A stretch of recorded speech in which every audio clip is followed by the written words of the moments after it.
Perkenalkan, nama saya Roda. Saya adalah guru pendidikan agama Islam dan budi pekerti di SMKN 5 Banjarmasin. Saat ini saya sebagai mahasiswa PPG dalam jabatan baris 2 tahun 2024-2025 di UIN Antasari Banjarmasin dengan nomor peserta PPG 637141000426 dan nomor induk mahasiswa 2404011308117. Dan saya melaksanakan uji kinerja pada hari ini Kamis tanggal 30 Januari 2025 di SMKN 5 Banjarmasin. Mohon bimbingan kepada dosen dan guru pamong. Terima kasih. Wassalamualaikum warahmatullahi wabarakatuh.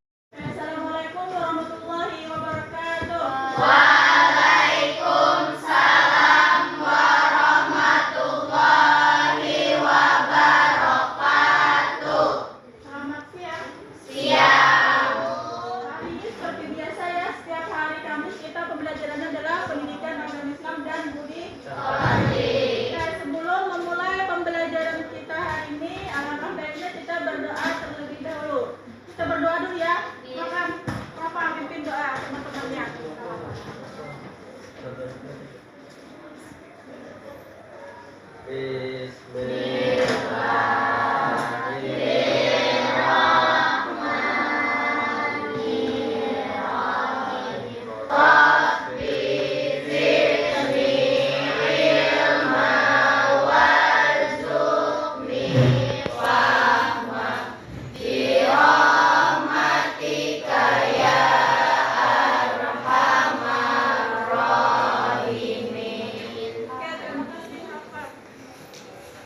Bu presensi dulu ya. Hari ini yang tidak hadir siapa? Sairi. Keterangannya? Izin. Oke, untuk meningkatkan rasa nasionalisme kita menyanyikan lagu Indonesia Raya dulu ya. Nah, silakan berdiri dulu. Berdiri. Nah, yang pimpin ke depan silakan Sada.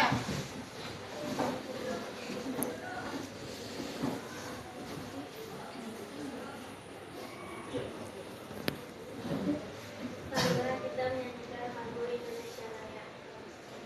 Hiduplah Indonesia Raya.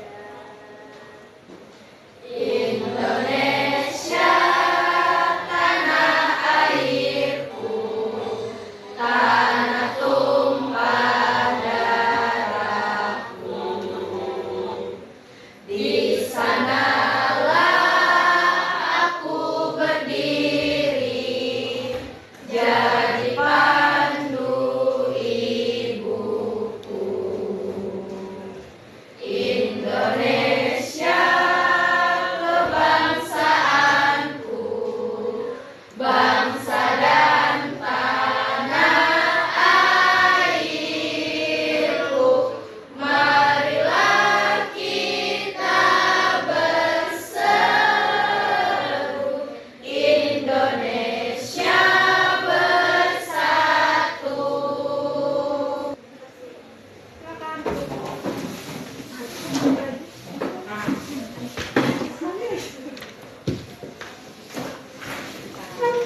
Oke, materi kita hari ini adalah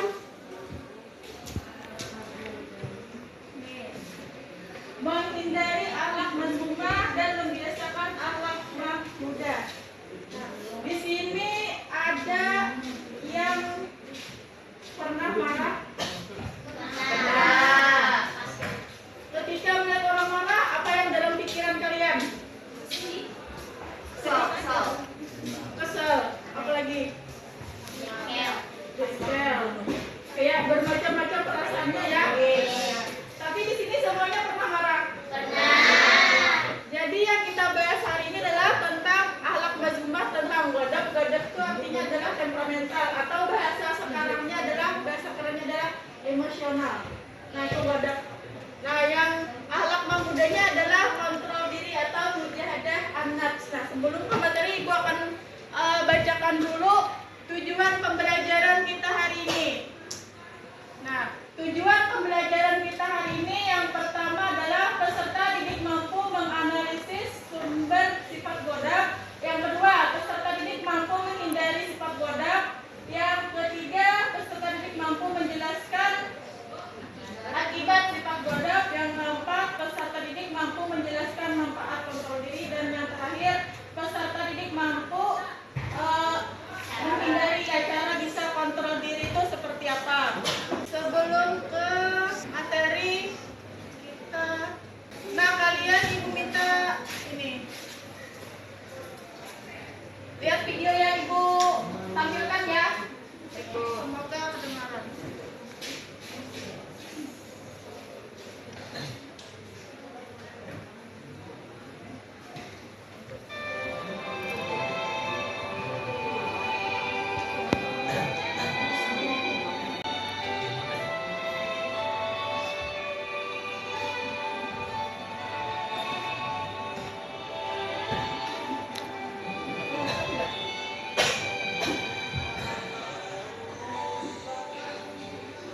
ya, wadab dan kontrol diri. Wadab itu termasuk akhlak mazmumah dan kontrol diri termasuk akhlak mahmudah. Ibu ada foto atau gambar, Ibu tampilkan dulu di layar.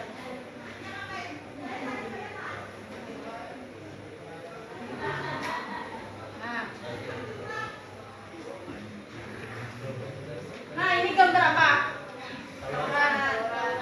Tauran. Apa lagi nih? Ya, kalau ini macam-macam ya gambarnya ya. Ada teror, pemerasan, penyajian, pengucilan, penganiayaan, bullying. Nah, ini adalah salah satu apa namanya sikap pengendalian dirinya yang kurang atau kontrol dirinya. Setelah kita menonton video dan melihat gambar atau foto tadi, kalian ibu minta nanti buat kelompok ya. Nah, buat kelompoknya nanti ada 5 kelompok. Silakan nanti menjawab tugas dari ibu pemecah masalah, karena kita ini pembelajarannya sifatnya adalah PBL. PBL tahu? PBL itu adalah problem based learning. Artinya kalian memecahkan satu masalah. Masalahnya adalah bisa itu melihat dari foto, bisa melihat dari video, atau melihat dari tugas dari ibu. Bagaimana kalian memecahkan satu masalah. Nah, nanti ibu akan bagi ke 5 kelompok. Kelompoknya yang kemarin juga ya, yang pernah kita bagi kelompok sebelumnya. Nah, ini tugasnya. Tugas untuk kelompok pertama. Untuk kelompok pertama silahkan cari nomor yang pertama. Mengapa orang mudah marah atau penyebab seseorang itu mudah marah itu karena apa? Itu kelompok pertama ya. Untuk kelompok kedua, bagaimana cara menghindari sifat marah? Itu kelompok kedua. Kelompok ketiga, uraikan apa akibat dari sifat ghadab atau sifat marah itu apa? Ya, yang keempat, kelompok keempat mana? Kelompok keempat. Kelompok keempat, mengapa sering terjadi tawuran? Ya, kelompok terakhir, kelompok 5, mana kelompok 5? Nah, menurut kalian bagaimana agar bisa mengontrol diri? Cari solusinya. Ya, nah dari kelima tugas ini silahkan kerjakan sesuai dengan posnya masing-masing. Kelompok 1 berarti nomor 1, kelompok 2 berarti nomor 2. Silahkan dikerjakan di kertas yang sudah ibu bagikan tadi. Silahkan ditulis. Kalau sudah, nanti baru kita presentasikan tiap kelompok. Ya, oke, silahkan kerjakan. Tulis di bukunya. Tulis di buku.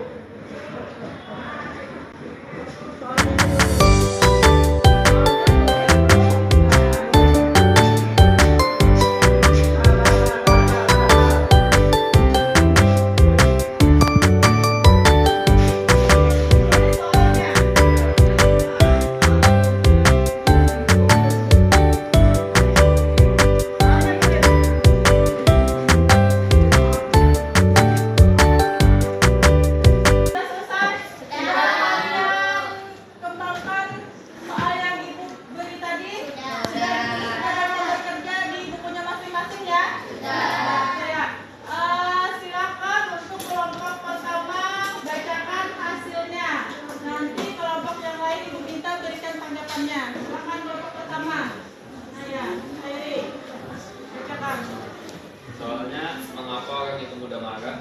Jawabannya yaitu penyebab seseorang mudah marah. 1. Ekspektasi yang tidak sesuai kenyataan. 2. Merasa sedih atau kehilangan. Saat merasa sedih atau kehilangan, untuk beberapa kebudayaan kamu mungkin diminta untuk tidak menangis atau menunjuk duka yang berlebihan. Hal ini bisa membuat rasa sedih yang kamu rasakan tidak tervalidasi, yang akhirnya bisa terpendam dan menumpuk. Oke, terima kasih kelompok 1. Jadi menurut kelompok 1 bahwa orang yang mudah marah itu ada beberapa sebabnya. Yang pertama, apa tadi kelompok 1? Ya, ekspektasi yang tidak sesuai, keinginannya tidak sesuai. Misalnya pengen A tapi dapatnya B. Nah, itu kan membuat orang mudah marah. Yang kedua apa? Ya, rasa sedih atau kehilangan.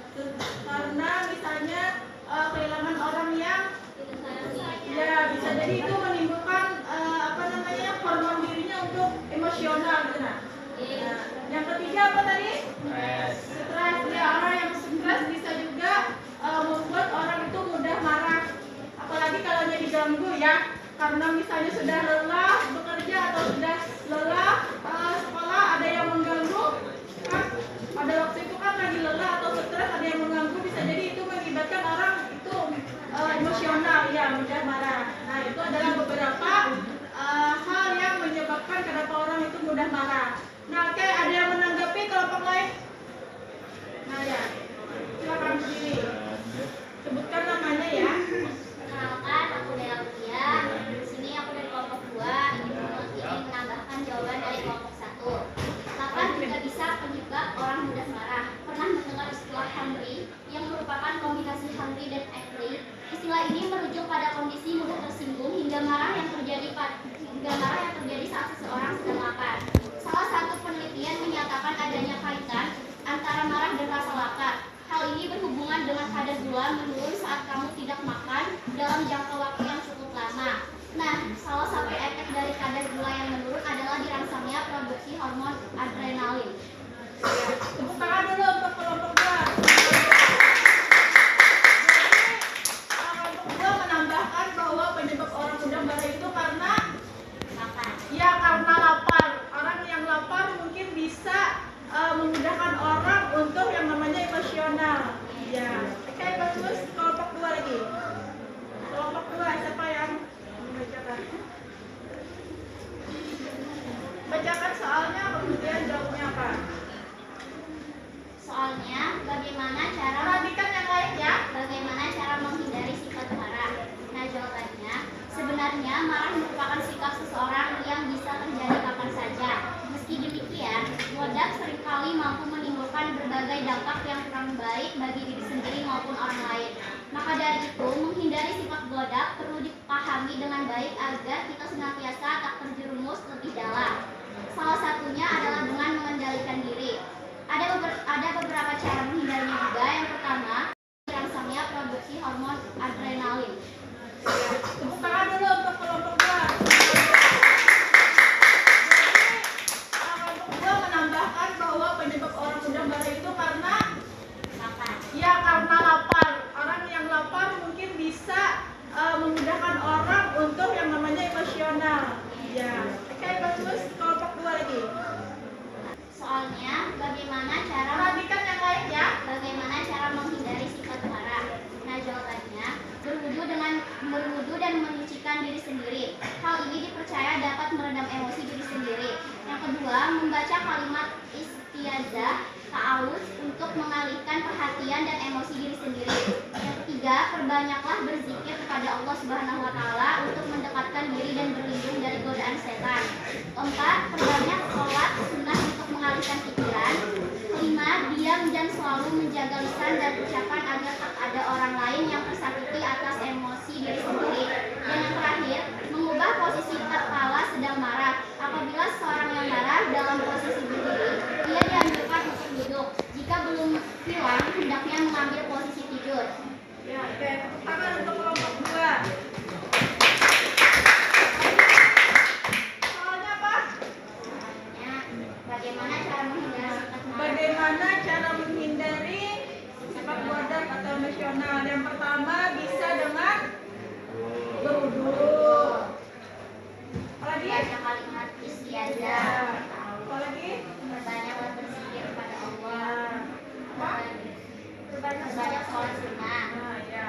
Diam dan Jadi sholat. banyak ya cara agar menghindari sifat marah ini, tergantung pribadi. Maunya dengan cara misalnya dengan ketenangan dia meredam marahnya, bisa juga. Itu kan tergantung pribadi masing-masing. Atau misalnya dengan cara dia tidur, bisa juga kan? Nah, bisa banyak cara untuk masing-masing pribadi personal orang untuk bisa menahan yang namanya marah. Oke, baik, terima kasih kelompok 2. Siapa yang mau menambahkan dari kelompok 2? Siapa yang mau menambahkan? Bu. Nah ya, boleh, silakan. Disebutkan namanya. Nama saya Muhammad Akbar Lutra yang memberikan jawaban.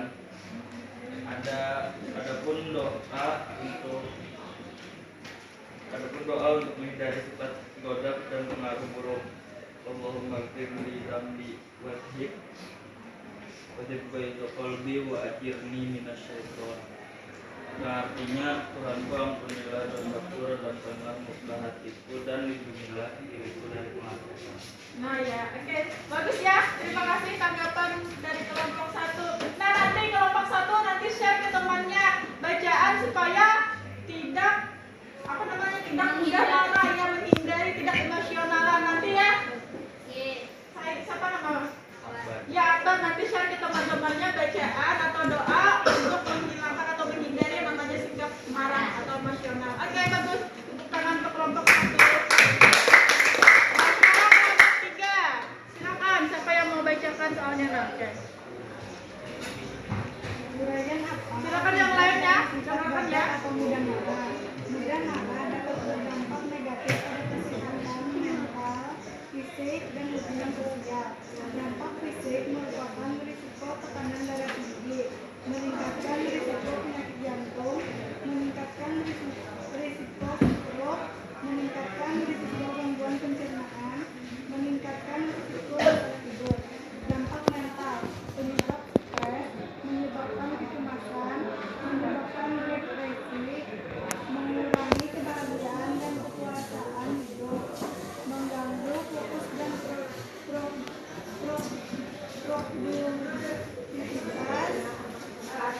Dampak sosial, merusak hubungan sosial, meningkatkan konflik dan kekerasan, mengganggu keharmonisan dan stabilitas masyarakat. Menurut Imam Al-Ghazali, Ihya Ulumuddin menekankan bahwa marah adalah penyakit hati yang harus dihindari. Menurutnya, marah merusak akhlak dan membawa dampak negatif bagi individu dan masyarakat. Menurut Ibnu Qayyim al-Jauziyah, Madarij al-Salikin menyatakan bahwa marah adalah salah satu bentuk gangguan emosi yang paling berbahaya. Dia mengajarkan bahwa marah harus diatasi dengan tazkiyatun nafs dan peningkatan ketakwaan. Oke, itu jawaban dari kelompok 3 ya. Tepuk tangan dulu untuk kelompok 3. Jadi soalnya ya, akibat dari sifat godok. Akibatnya banyak tadi ya, bisa dari dampak apa tadi? Psikologis ya. Apa lagi? Dampaknya tadi kelompok 3. Dari dampaknya psikologis apa lagi? Mental, sosial, fisik. Nah, banyak ya dampaknya kalau orang tidak mampu menahan atau mengendalikan diri ketika dia itu emosional. Nah, ada yang menanggapi lagi? Nah, boleh ya. Silakan berdiri. Di sini saya dari kelompok 4 ingin mewakilkan tanggapan dari kelompok kami tentang penyebab dari sifat godab. Jadi, marah dapat memicu pertengkaran, kebencian, dan kemusuhan yang mengganggu kedamaian dan stabilitas sosial. Untuk mengatasi bahaya marah, penting bagi individu untuk mengendalikan emosi mereka dengan meningkatkan ketakwaan, memperbanyak berpikir, dan menghindari situasi yang memicu kemarahan. Iya, bagus ya kelompok 4 ya. Tepuk tangan dulu untuk kelompok 4. Oke, sekarang kelompok 4. Bacakan hasil diskusi kalian tadi di lembar kerja kalian.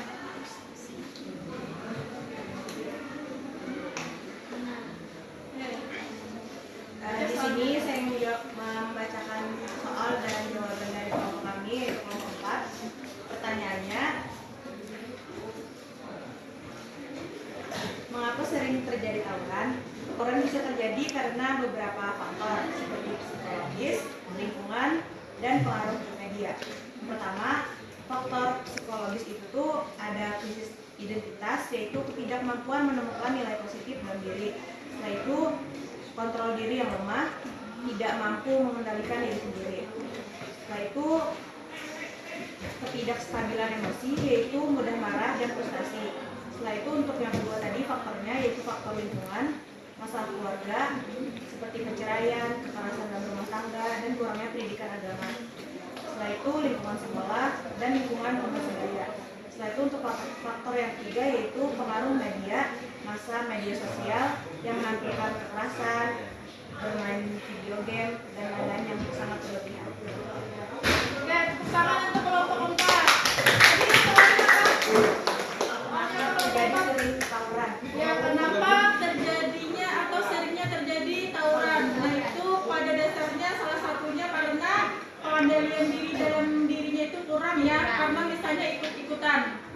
Ya, karena pengaruh teman atau pengaruh lingkungan, karena diri dia tidak mampu mengendalikan diri atau mengontrol diri, jadinya ikut-ikutan untuk tawuran atau perkelahian belajar. Nah, itu gara-garanya. Jadi, semoga kalian mampu ya bisa mengendalikan diri kalian ya dimanapun kalian berada. Tidak ikut atau siapapun yang mengajak pada hal-hal yang tidak baik, entah itu tawuran, perkelahian, dan lain sebagainya, kita mampu menjaga diri kita atau mengendalikan diri kita. Oke, ada yang mau menanggapi kelompok 4? Nah, ya boleh. Assalamualaikum warahmatullahi wabarakatuh. Waalaikumsalam warahmatullahi wabarakatuh. Perkenalkan dulu, nama saya Jumiati, saya dari kelompok 5. Jadi saya sini ingin menanggapi pertanyaan dari kelompok 4. Kurangnya pengawasan orang tua memiliki peranan yang sangat penting dalam mencegah kenakalan remaja.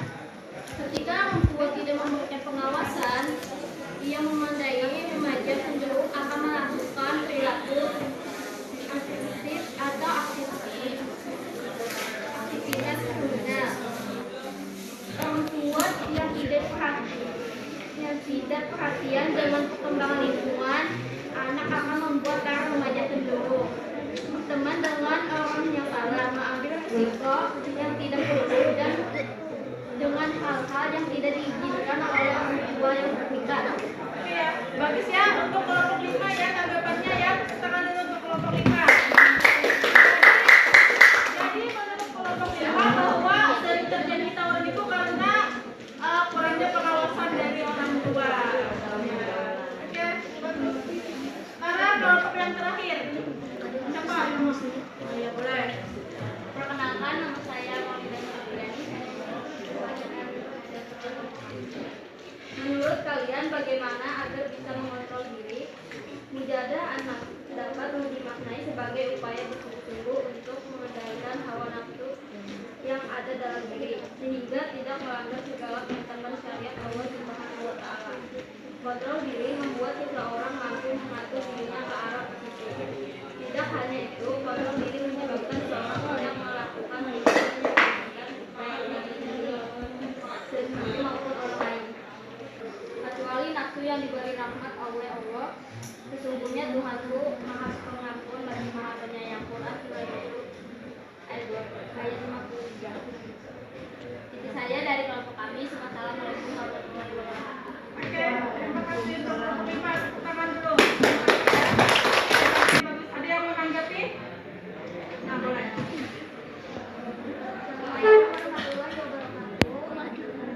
Warahmatullahi wabarakatuh.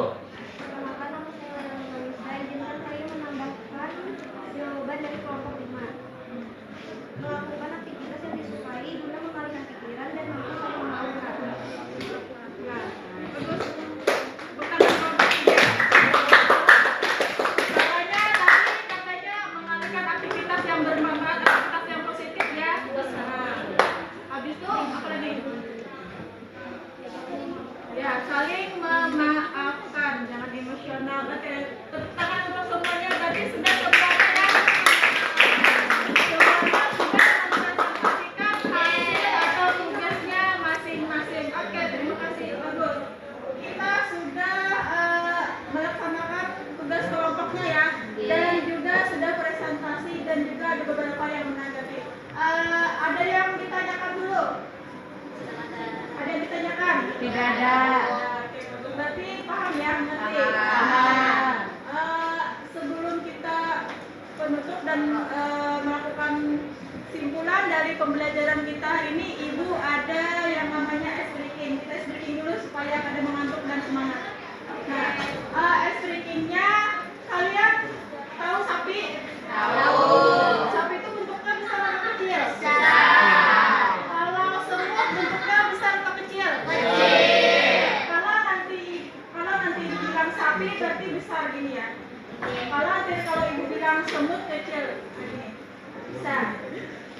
Tes. Sapi. Semut. Oke, bisa. Kalau nanti ibu bilang ular panjang, kemudian cacing pendek, bisa? Bisa. Coba ular panjang, cacing. Nah, terus selanjutnya ini kebalikannya. Kalau ibu bilang sapi, berarti kalian tangannya kecil. Bisa? Bisa. Kalau ibu bilang semut, berarti Panjang. konsentrasi. Ganal. Kebalikannya. Ganal. Bisa? Bisa. Kalau ada yang kalah berarti harus apa? Nyanyi. Tidak boleh. Oke. Konsentrasi. Ini yang benar dulu. Ini yang benar dulu ya. Sapi. Suaranya sebutkan. Sapi. Besar. Semut. Kecil. Oke, kebalikannya. Semut. Besar. Sapi. Kecil. Oke, bisa ya. Ya, bisa. Ini seterusnya kebalikannya. Seterusnya lawannya. Semut. Besar. L. Kebalikannya ini bukan dulu. Berarti sama.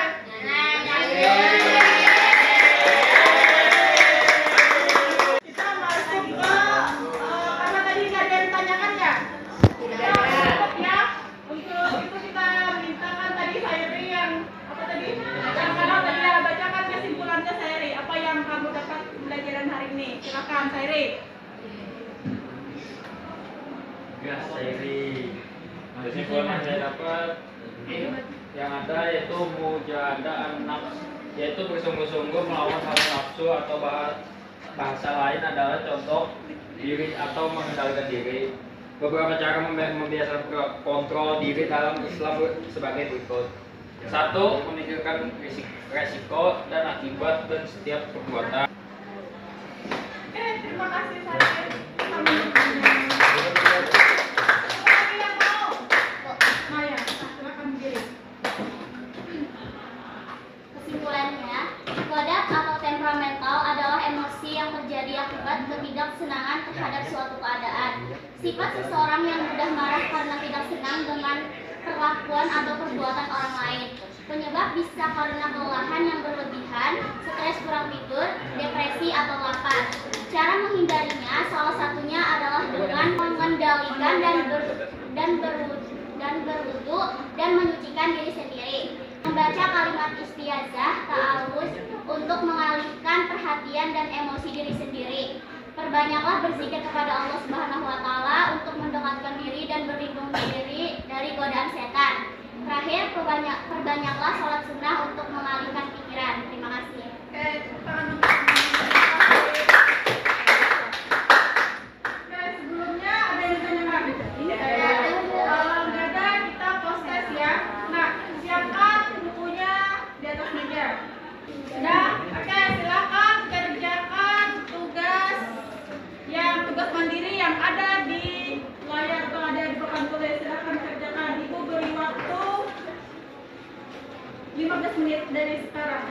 Gimana? Sudah selesai? Sudah. Yang ditanyakan masalah tugasnya? Sudah ada.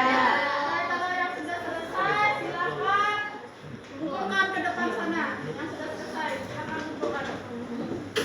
Yang belum selesai, selesaikan dulu. Atau ada yang ditanyakan sama ibu.